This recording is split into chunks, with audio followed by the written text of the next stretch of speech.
இந்த மாதிரி பெரிய ஜூஸ் பாட்டில் வாங்கி நம்ம ஜூஸை குடிச்சிட்டு அந்த பாட்டில் வந்து தூக்கி போட்டுருவோம். இனி அந்த தப்பு பண்ணாதீங்க. அந்த பாட்டில வச்சு நம்ம பெரிய பெரிய சைஸான மீன்களை பிடிக்க முடியும். இந்த மாதிரி மீன்களை பிடிக்கிறதுக்கு அந்த எம்டி வேஸ்ட் பாட்டிலை எப்படி ட்ராப்பா மாத்துறது அப்படிங்கறத இந்த வீடியோல பார்க்க போறோம். வாங்க வீடியோக்குள்ள போலாம். ஃபர்ஸ்ட் நம்ம இதே மாதிரி ஒரு ஜூஸ் பாட்டில புதுசா வாங்கிடுங்க. ஃபர்ஸ்ட் அந்த பாட்டிலோட மூடியை திறந்து அதுல இருக்க ஜூஸை வந்து ஃபுல்லா கீழே ஊத்தி காலி பண்ணிடுங்க. ஜூஸை ஃபுல்லா காலி பண்ண பிறகு மூடியை போட்டு மூடிட்டு அதுல இருக்க கவர் எல்லாம் பிச்சு போட்டுருங்க.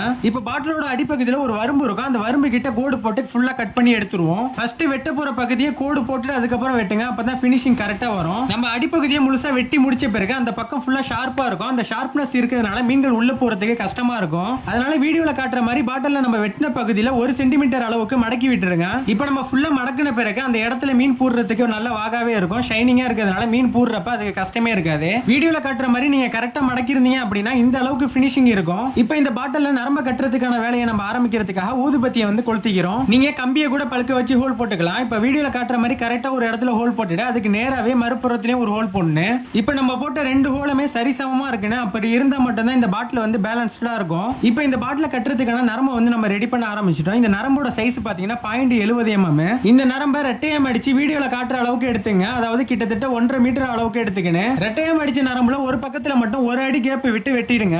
இப்போ வீடியோல காட்டின மாதிரி மடக்குன பக்கத்துல ரெட்டை சுருக்கு ஒன்று போட்டு பாட்டிலோட அடிப்பகுதியில நம்ம மாட்டிக்கணும். இந்த சுருக்கு எப்படி போடுறோம் அப்படிங்கறத நல்லா பாத்துங்க.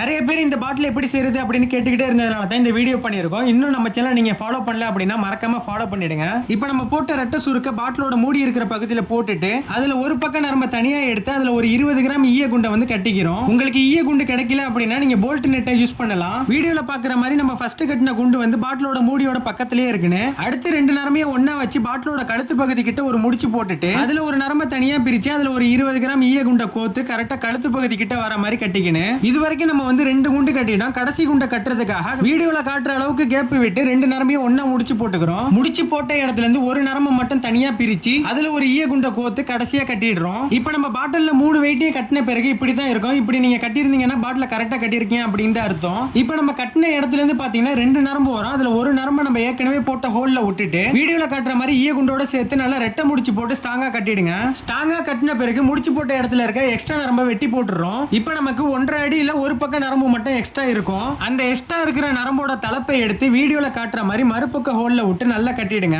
இது வரைக்கும் வீடியோல சொன்ன ஸ்டெப் எல்லாம் கரெக்டா ஃபாலோ பண்ணி நீங்க பாட்டில கட்டியிருந்தீங்கன்னா பாட்டில் வந்து இப்படி தான் இருக்கும். இந்த பாட்டில்ல கடைசியா அந்த நரம்பை சமமா வச்சு ஒரு முடிச்சு போட்டு கட்டிட்டா நமக்கு தேவையான நரம்பை அந்த முடிச்சுல ஜாயின் பண்ணி நம்ம வந்து மீன் பிடிக்க ஆரம்பிச்சிடலாம். இப்போ இவங்க ரெடி பண்ண பாட்டில்ல எப்படி மீன் பிடிக்கிறாங்க அப்படிங்கறத பார்ப்போம். அந்த பாட்டில்ல கொஞ்சமா தண்ணியை எடுத்துட்டு அதுல வந்து மைதா மாவை சேர்க்கிறாங்க. இதுல வந்து இவங்க மைதா மாவு தான் பயன்படுத்துறாங்க. உங்ககிட்ட அரிசி மாவு, சோள மாவு எந்த மாவு இருந்தாலும் அதுல வந்து நீங்க பயன்படுத்தலாம். நல்லா மாவை மிக்ஸ் பண்ண பிறகு பாட்டில் நல்லா தூரமா விட்டு எரிஞ்சிடறாங்க. பாட்டில் தண்ணிக்குள்ள போன பிறகு கொஞ்ச நேரம் வெயிட் பண்றாங்க. இந்த மீன் உடனே எல்லாம் மாட்டிடாது. ஒரு நாள் முழுக்க இருந்து தான் இவங்க மீன் பிடிக்கிறாங்க. இப்போ நம்ம போட்ட பாட்டில் துணியில ஒரு சைஸான மீன் மாட்டிடுச்சு. அவங்க இழுக்கிறத பார்த்தாலே தெரியும் அந்த மீன் எப்படி வருது அப்படிங்கறத பாருங்க. பார்த்து பார்த்து பொறுமையா இல்லைங்கண்ணா.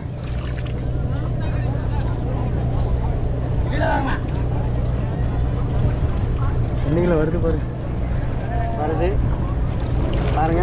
புது வார்த்தைகள்